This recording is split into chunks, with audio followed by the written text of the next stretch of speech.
కుండ తేగానే బాగా కడుక్కొని ఎంత ఉంటుంది, ఎంతైతే తీసుకోవచ్చు.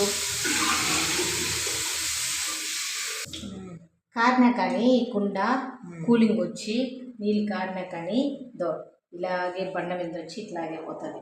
అందుకని ఇక్కడే పట్టుకోవాలి సింకు పక్కనే. రేపు ఈ వాటర్ అంతా పోసేసి మళ్ళీ సోప్ వేసి మనం కడుక్కొని శుద్ధంగా తర్వాత ఒక్క రౌండ్ నీళ్ళు మంచినీళ్ళు బాగా తిప్పి పోసేసి మనం తాగే నీళ్ళు తర్వాత నీళ్ళు పోసుకొని పెట్టుకునే విధానం కూడా రేపు వీడియోలో చూపిస్తాను ఫ్రెండ్స్. ఇలాగా మనకు నైట్ అంతా ఉండాలి, అప్పుడే మట్టి వాసన అంతా పోతుంది. ఫస్ట్ నీళ్ళు మనం కడిగి పోసినా కానీ తాగతామే, అది కొంచెం మట్టి వాసన రావచ్చు, లేదంటే రాకపోవచ్చు. కొత్తగా ఉంది కదా, వాడంగా పోతుంది.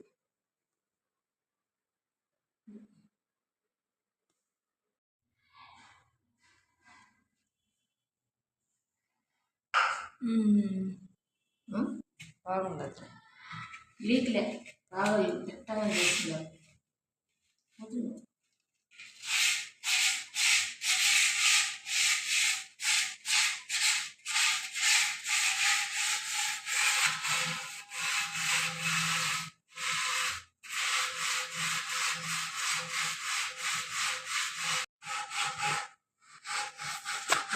ముట్టి చూడు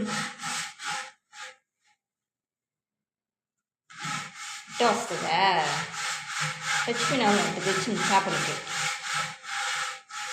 అది తీసుకుని ఒకళ్ళు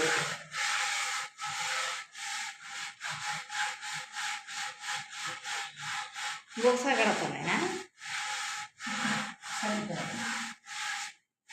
సింకులో పెట్టబడతానే అట్టే ఉండాలి.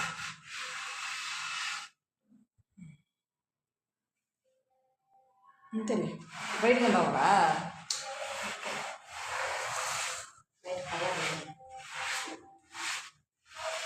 కలర్ కనుక వస్తున్నారు అప్పుడు కాలం పూలు ఎర్రమట్టది.